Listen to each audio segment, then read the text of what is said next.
Welcome to the Entrepreneur's Lounge radio show, where we expose the myths of entrepreneurship and release the weight of it all. Real people, real issues, and real talk with expert solutions. So sit back, relax, and enjoy the show as we welcome our host, Alicia Brown, the Joy Guru. Thank you for joining us again for another episode of Society Survivors. Society Survivors is a branch of my Generational Survivors global platform. It is designed to empower our communities on a local and global scale by raising awareness on societal topics that are not often viewed as a priority. I would like for you all to please view our past episodes, okay, and receive the updates and the resource information when you visit our Facebook page, Generational Survivors. And joining me today is none other than my beautiful co-host, Alicia Brown, our producer, the Joy Guru. Yes. How are you doing today, Alicia? My coffee has not set in yet. Oh, neither has mine. So I am still joyful. My perk isn't 100% there. This is the natural perk. But we're going to make it. You know, yesterday was just so awesome for me because it was like I had a few hours where I was just out and about, you know, still only for essential items, still intentional, not just lollygagging. But for some odd reason, it just felt like normal times, saying ask the sanitizer and all of that stuff. But it just felt normal. You know, I was in the stores, I had my mask on, I brought my Clorox wipes and all of that good stuff. But it was like, you know, I'm just in the store getting the things we need, thinking about, you know, for dinner. And every time I go out, I try to make trips where I know I don't have to go out for another 2 or 3 weeks. But I was just thinking about things we needed. And the funny thing is, since it's been a minute since I went out, I am not used to having to go to so many different stores to get toilet paper and paper towel. You know, first one, I know, I've been blessed up to now. This is our new one normal. I went to, they had like almost everything I wanted. Few things they didn't have, I said, that's cool, because what we need is going to be there. And then I no toilet paper, no bleach, no paper towel. So I had another store in mind for those items. And I just prayed and I said, God, you know, I'm not worried because I know you're going to help me find exactly what I need. So boom, Absolutely. Second store. And the guy was back there stocking. I just asked him because I looked around. I said, do you have any toilet paper, any paper towels, any bleach? And he was just like, oh, well, the last of the toilet paper we have is in that box. It was one, you know, package and that was it. And then toilet paper, they limited it to 4. So I was able to get that. He had bleach, you know. So I was like, thank you, Lord. But then my thing is, of course, because there's limits now, go to another store, whatever, to make sure, you know, you can have enough to really have enough. And none. I went here, I went here, I went here, I went here. And I said, you know what? This is it for today. I had my errands. I had my things I had to do, deposits, bank trips, all that good stuff. Did it all. I said, now go home, prepare for your family, you know, make your meal or whatever, refrigerator, we'll try again tomorrow. And then I was reminded, now this is a benefit of technology. I was reminded of a particular place that someone had said, and I called them, and it was like 30 minutes before closing. I said, do you have any bleach, any toilet paper, any paper towels? And they were like, yeah. So, you know, today went there, they had plenty, you know, so we're good right now. Mm-hmm. It just reminded me, like we talk about on this show, prayer, preparation. It reminded me of the things that I've been saying, that you look at meat. I know here in Virginia, well, no, actually they're in South Dakota now. They used to be in Virginia, but one of the major meat packing places has closed only U.S. Processing plant. So that's going to account for an 8% shortage in meat. It's a lot of shortage right now. And a lot of things I was trying to prepare my family for is that you're going to have to look at alternative sources. Some of these, you know, even fruit, meat, and vegetables, some of these local farmers that deliver to the door, even if there's a little advertisement, we might get to a point where you got to pay that because there's just nothing else. And, we love Amazon, and Amazon can ship us things. Well, I'm looking at Prime, we have a Prime membership, and I'm like, how do you have Prime? And I'm going to order it today, and it can't get to me for like 2-3 weeks. So this prayer, preparation. That's right. Someone on one of the social media sites has said they're ordering toilet paper from janitorial supply companies. You got a big case of it, but it's like, again, that is an option that you need to have in your reservoir, because the way things are going, shortages are coming. So you absolutely have to be prepared. And I think that helps a lot in our mindset and our demeanor and how we can successfully navigate through this, because it's a lot. But before we get into technology part about virtual social distancing, because I'm not going to give you my opinions on that. I'll save that for a minute. I know you have an update from our interview on Monday with the first responder, Denise Johnson, from Staten Island. Was it Staten Island, New York University Hospital? IUH. I know you have an update from her, so I would love to hear that before I get into all the research and numbers. Yes. Thank you for that, Alicia. Absolutely. Denise Johnson gave a beautiful update. When she returned to work, she discovered that her hospital had released 400 of the patients that were COVID-19 patients. And then that day, while she was there, they released 3 more. And every time they release, they sing a song. Good grief. And I can't remember the song, but I was something smiling. About sunshine. Something about sunshine, but I think that's just an awesome way to leave in those spirits, that the hospital has embraced all of this. With all that they're going through, they're still trying to shine a beacon of light and hope there. And she said that their PPE equipment is in. Yay, Governor Cuomo. Yeah, so he's doing an awesome job. He is. Yeah, he really is. I'm excited for them, and I'm also praying that they all stay safe. And Denise Johnson, again, we wish to thank you for just coming on our show and highlighting us and giving us a look inside of your life and what you experience on a daily basis. It's people like that who make true warriors in this crisis. Right. People like Denise Johnson, they are true first responders, and I appreciate all that she is and all that she gives of herself. Yeah, and if you did not watch that episode, you go to our YouTube channel or on Facebook. You can go to Generational Survivors and actually see the link for that, or the Entrepreneurs Lounge radio show. You can find the link for Monday's show on first responders. A lot of good information. Yes. Like, I don't know if you say true to her spirit or true to the New Yorker that she is, they're going to give you the truth, That's it. Coding it.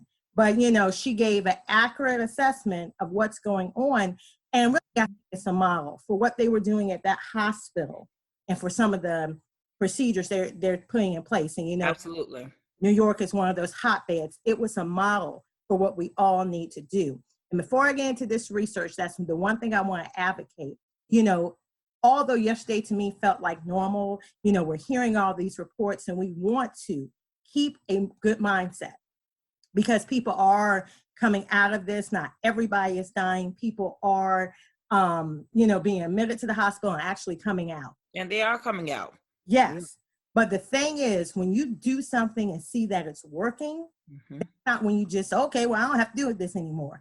I take it back to childhood, where when you were sick and you either got that homeopathic, our grandmother's medicine, and felt better, or maybe you did go to the doctor and take some medicine and you're beginning to feel better.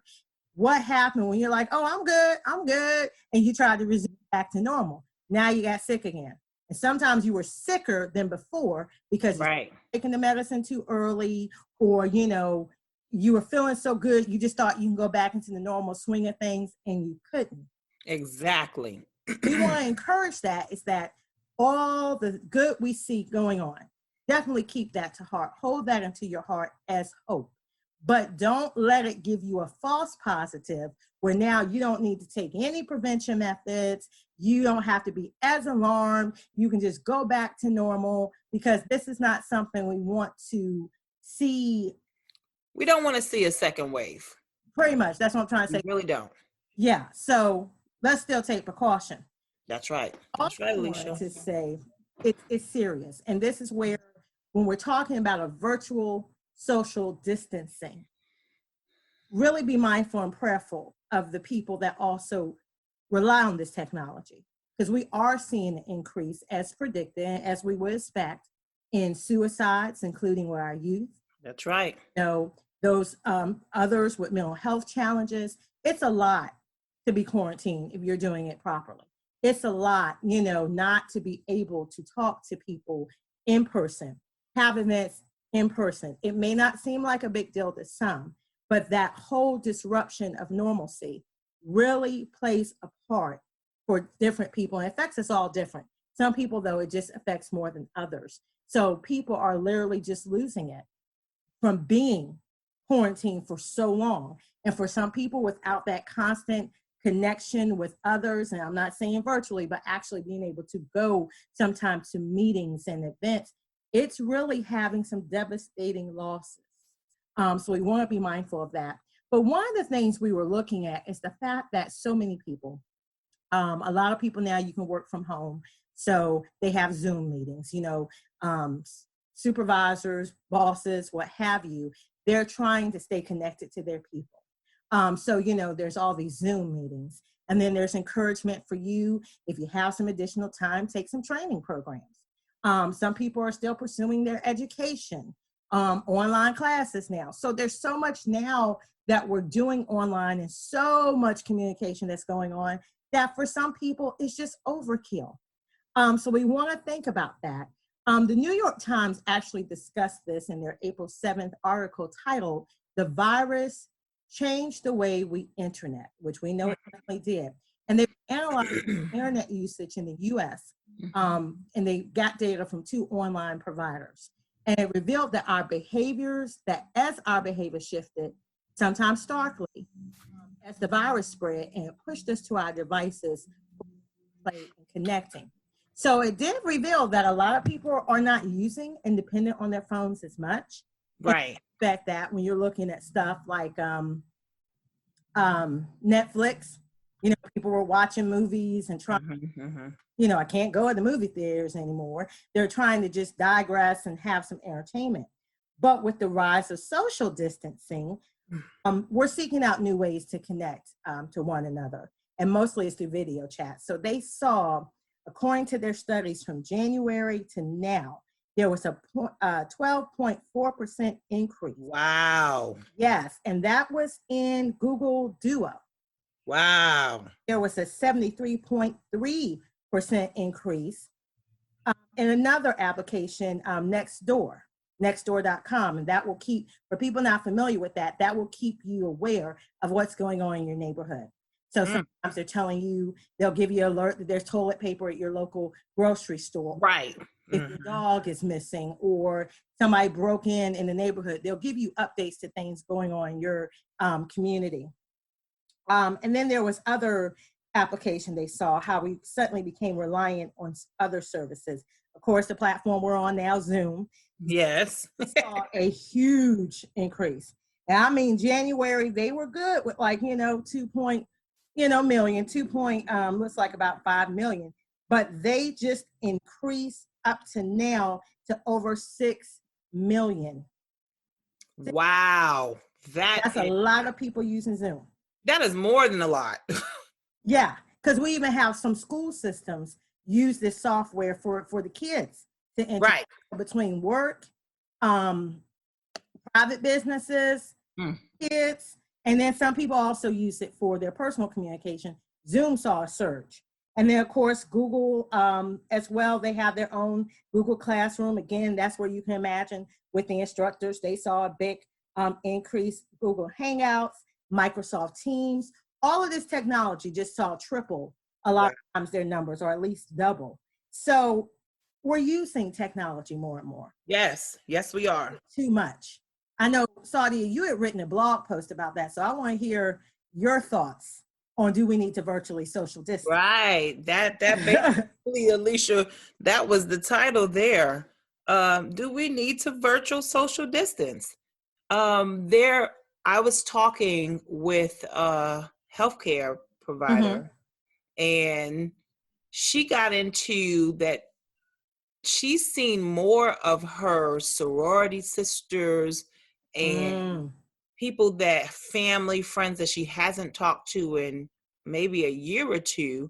She's seeing more of them now by Zoom conferences, virtual Zooming and this and that, and just all types of let's meet at on Zoom on Friday. Let's have this. Let's have a dinner and a movie on Zoom. And so she says she's so tired of Zooming. And then you have to understand she's a medical person. Yes. She's medical personnel. So she's tele-Zooming. There's telehealth now that they're using in order to still see their patients. Right. So they're not going in person as much as they would. The patients are not coming into the office as much as they would under normal circumstances. So they're doing the telehealth, which is wearing people out. She said that she said she's Zoom burnt out. She's on an overload. She doesn't want to really do it, unless she has to.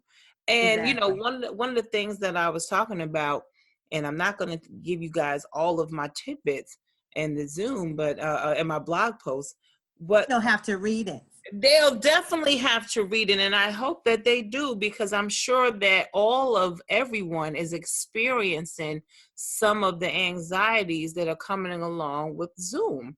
Yes. I talked about how it makes you feel afterwards from doing so many, as far as on your body, having to sit up, making sure your posture is right, making sure that you're presentable and, you have a comfortable chair. I mean, these are things that maybe one didn't have in the home. Nope. Your home was supposed to be, and that's not on the norm for everyone. Right. Because as we know, there are survivors living in abusive homes that home to them wasn't comfortable.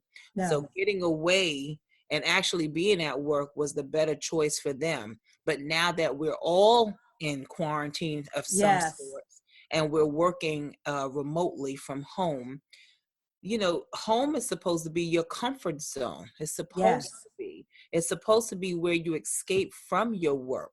When you leave work, if you have that 9 to 5, or if you're working in a business, you have a business and your business is outside of your home, there was downtime. Right. Even if you worked from home, you knew there was a time where you shut business down and you can go about into another space and just have that quiet time. Or you could go out. Or you can go out, absolutely. So, but now that everything is inside, everything is being done electronically and virtually, when do you get a break? When does your mind get a time to relax and recharge? When do you have to have that time with yourself now? You still have to create that space for yourself, even within your homes. So there's a lot going on. I know I'm zoomed out.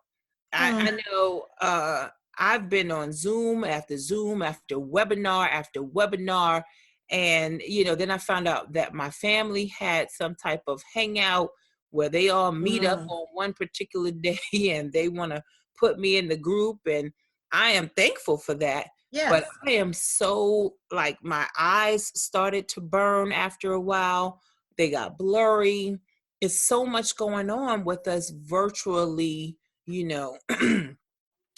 virtually working from home and virtually socially trying to stay up with our family and friends and connect with them and ensure that everyone is okay. Right. It is a lot. And I don't think that we take into account how much time we're actually spending on our computers. That's what I was going to say. That's something that we're not doing. And I think we have to look at that. And you even have to check your children, because with them now being homeschooled, basically, because this is basically what it is, they're using a lot of virtual, they're on virtually with their teachers, trying to get their lesson plan. That's it. They're also hanging out with their friends. I know for my 2 teens in the home, they're consistently on their phones, and they have a group chat going on. They can see one another, their Zoom. My daughter, who's 14, she said to me the other day, she said, I'm taking a break. And I said, you're taking a break from what? I'm getting off Instagram. So I thought she means she had shut her Instagram page down. I said, oh, wow, you shut your Instagram page? She said, no, Mom, I didn't shut it down. I'm just getting off for a while. And to hear a 14-year-old say that she needed a break, Right. that really, like, that clicked with me, like, wow, this is getting to be a lot. And you know, we have to really monitor our children as well, monitor ourselves and monitor them as well. If you have a child, you have to monitor how much time they're actually virtually learning and virtually being socially dragged in to these different groups, because now they're creating groups of all sorts. I mean, right. Well, I think it goes back to preparation. Absolutely. We were not prepared for this. So very quickly, oh, kids are out of school, we'll send you lesson plans. Right. Now, if you always homeschool your child, no big deal. You've become acclimated, you know the techniques. But I remember in the beginning, people were rushing to get these lesson plans. Some school systems, it was virtual. So you could digitally get it, print it, what have you. Other school systems, you had to actually pick up the packet.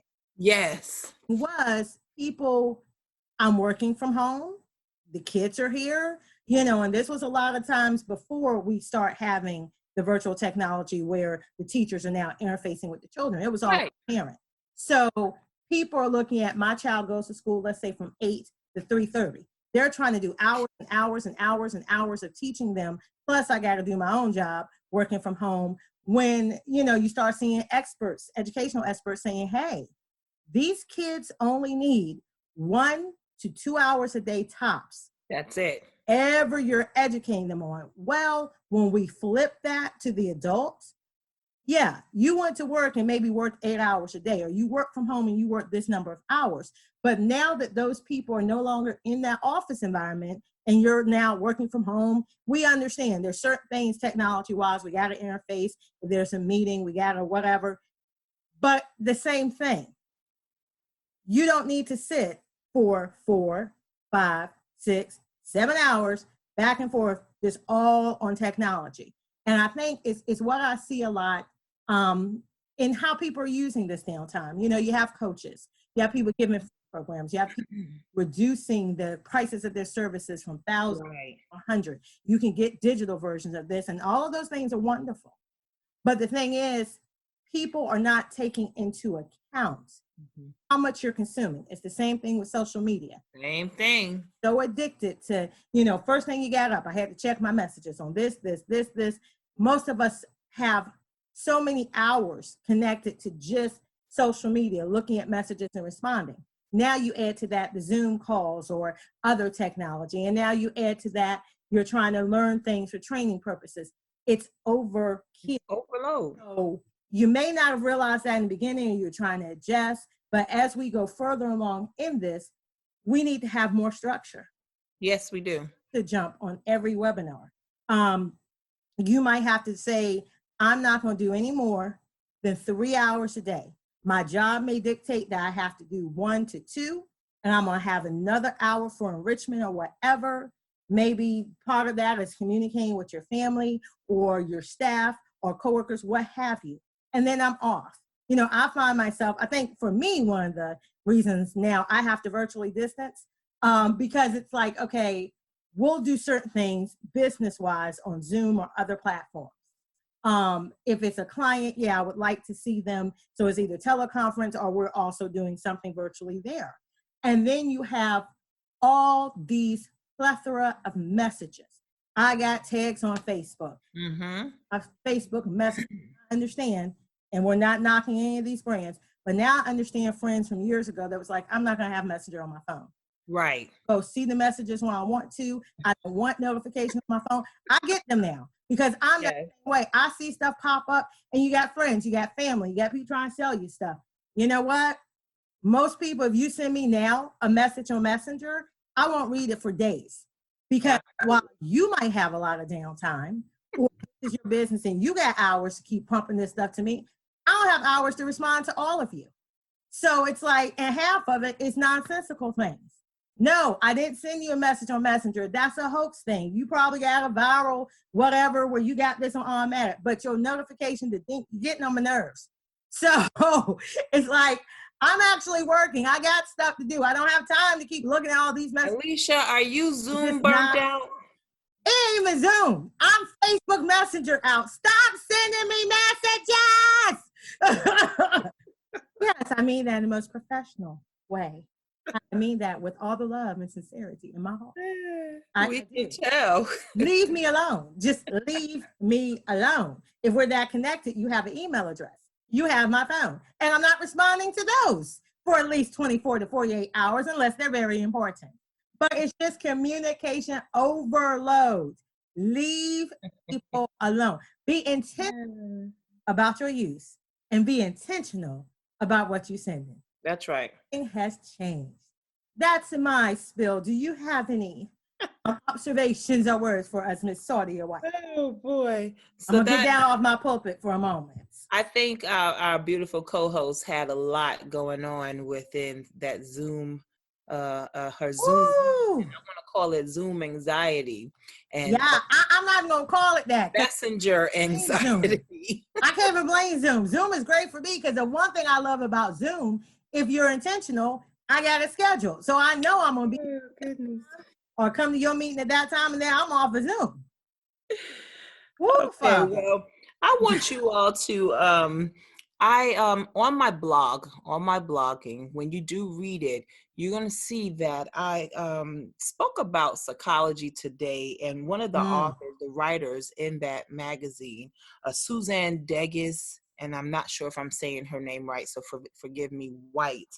She has a PhD in lifetime connections, and she spoke in reference to Zoom fatigue and not letting your video meetings zap your energy. She speaks about some of the cheats to help you beat Zoom fatigue. Okay. And I like what she had to say. So I would encourage you all to read that article. Can you give us just one of the tips? Okay, so I'll share a little bit. Thank you. You know me, I'm always like, well, can you just give me one little secret and I'll go read the rest. Okay, so one of her tips that she shared was she said, when you're tuning into a business meeting, use your phone and focus on listening and taking paper and pen notes rather than doing double screen duty when you can. Taking it by hand has been shown to increase retention in the classroom. So take a lesson from this and focus on what is being said. She also says multiple video conferences in one day tend to blur into one another, just as the day. By focusing on what is happening and writing legible notes as you go, you'll be able to stay focused and retain what is being shared. So yeah, that's true. I think that makes a lot of sense. It does. It does. And then I'll say this with Zoom, and that's another part that I want to say as we close out, is that a lot of times people are forced to use this technology. That's right. Some of us have used it before. Some of us have not used it before. So, you know, I look at Zoom meetings sometimes and I cringe because I'm just like, okay, you understand that Zoom is visual, correct? So when you sit there, everybody can see that. And a lot of eating your apple, or wiping your paint my nail. People can see that, and it's distracting. So my thing is, you know, don't have the video on. Nothing has, you know, you don't have to have video unless they want you to. So yeah, you can see everybody, but we don't have to see you. And then it's like, if I can say anything for tips, please know where your mute button is. Please know where your video button is. It won't disconnect you from, at least with Zoom, it won't disconnect you. But there are times you may step away. You have to step away. And it's like, that's one of the things that make me cringe when I see people with their phone or device and we're walking with you and walking with you and you're moving and you're doing this. You cooking that.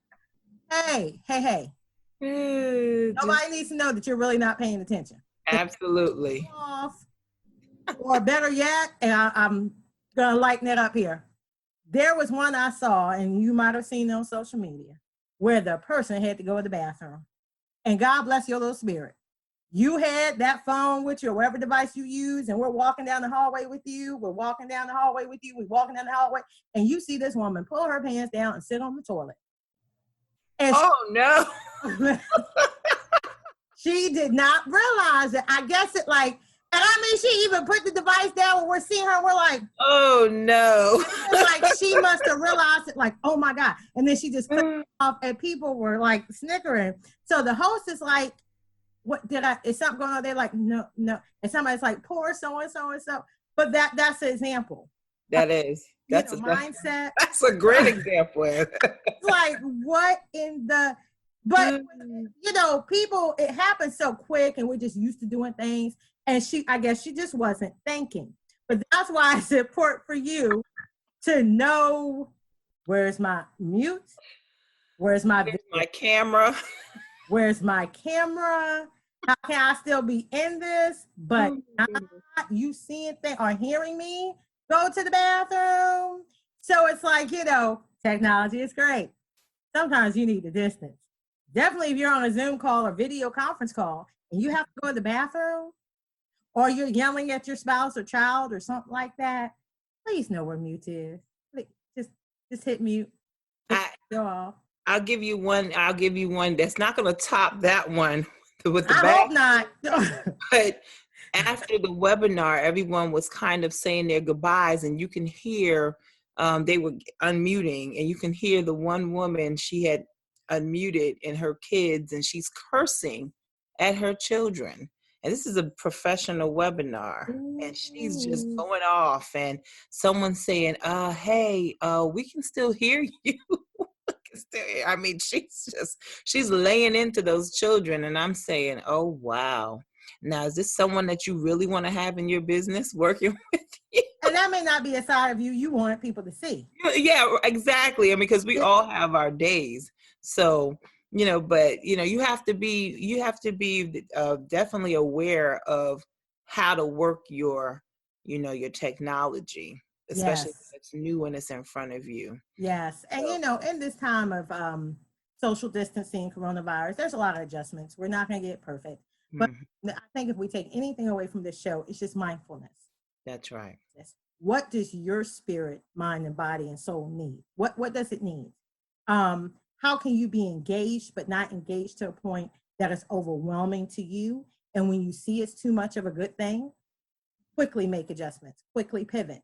And you can do that and still enjoy being engaged with people, still see people, because it's important. Voice is important. Hearing your voice is important, but seeing you, we're social beings. We're made to be together and communicate and interact and do things together. So that Zoom is allowing us to be safe and do those things. Too much of a good thing makes it not a good thing anymore. So just be mindful in this season. Make sure that you're still doing things with the people that are in your home. You're still protecting your home, your environment, your ear gates, and you're preserving that space. So you're not allowing all of these things to overwhelm you. And when they do, you pivot. Some people are going into mass production and creation time, things in their brain. Well, everybody's home, so let me get all this stuff going so I can engage. That can be too much of a good thing. Because if you have to work those, and I'm probably speaking from experience, if you're working those countless hours to create content and brand pieces and then by the time you're on camera, you're exhausted. It's not necessarily from being on camera so much. It's from all the stuff that nobody saw that you were spending countless hours in doing on top of your normal schedule. So just be mindful and be intentional. And I'm off my pulpit. Well, thank you, Alicia. Absolutely. Thank Definitely you. on her soapbox today. Yes, honey. This was our virtual social distancing Yes. Zoom. We're about to distance in a And moment. we're definitely getting ready to take heed to what we've been saying, because Yes. as we do these shows, we do want you all to know that we also have to exercise self-care. It is so necessary to do so. I don't want you ever to forget that. Even with everything going on around us and all of what we're doing and all of the intentional changes that we've had to make, please make time for yourself. That's first and foremost, and make time, as Alicia said, for the people in your home, because sometimes with all this Zooming, you forget that you still have people that are in your home that you still need to spend that time with. I just wanted to say we are still going to continue the talks of our first responders with first responders coming from different areas. We definitely appreciate all that they're doing and have done and are continuing to do amidst this crisis. And we are thankful that more people are becoming aware and are starting to take it seriously. But as Alicia has stated, please, just because you see that there are, the deaths have lessened and more people are leaving the hospital and getting to go home and they are free of coronavirus, please take it seriously and know that we are still in the fire. We are still fighting a good fight. As we close out today, we encourage you to stay tuned to our Facebook page, Generational Survivors, as well as the Entrepreneurs Lounge radio show for all updates, resources, and upcoming shows. Until next time, to all of our beautiful viewers out there, we pray for our nation. Yes. We pray that you are all safe. Yes. And we are going to sign off for now. Bye for now. Thank you for listening to this episode of the Entrepreneurs Lounge, where we expose the myths of entrepreneurship and release the weight of it all. Real people, real issues, and real talk with expert solutions. Make sure you stay tuned to our Facebook page and thejoyguru.net for show updates, announcements, and to learn how you can be a guest on our show.